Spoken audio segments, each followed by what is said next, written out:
Dito tayo sa ating pitsay. So, anong oras na? 8. 8 ng umaga dito. So, ito po yung aking pitsay.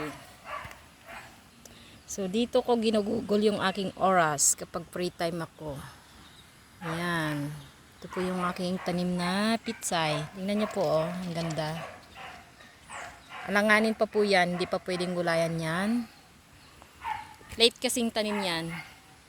Transfer yan, transfer. Ito, oh. Hindi nga siya pantay-pantay yung pagkalaki niya. Pero ang ganda ng pitsay ko. So, transfer tayo doon sa kabila. Punta tayo doon sa kabila.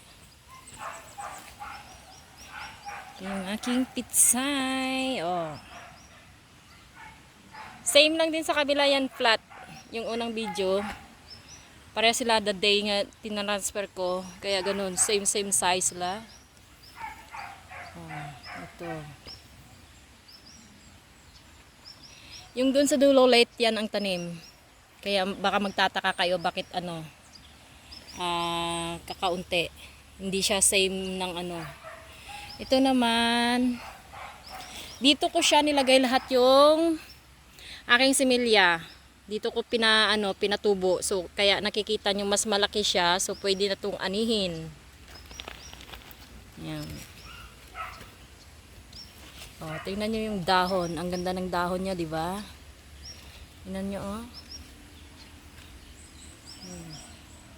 Ang ganda talaga kapag may mini garden ka, kapag masipag ka lang magtanim. Andun sa dulo, late din yan ang tanim. So, punta tayo dito sa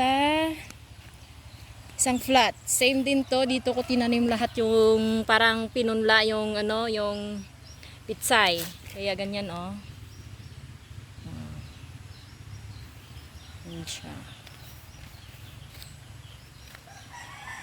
Oh, nakikita nyo yan. Ang ganda po ng aking pitsay. Yan ito, oh, laki. May ligaw pa na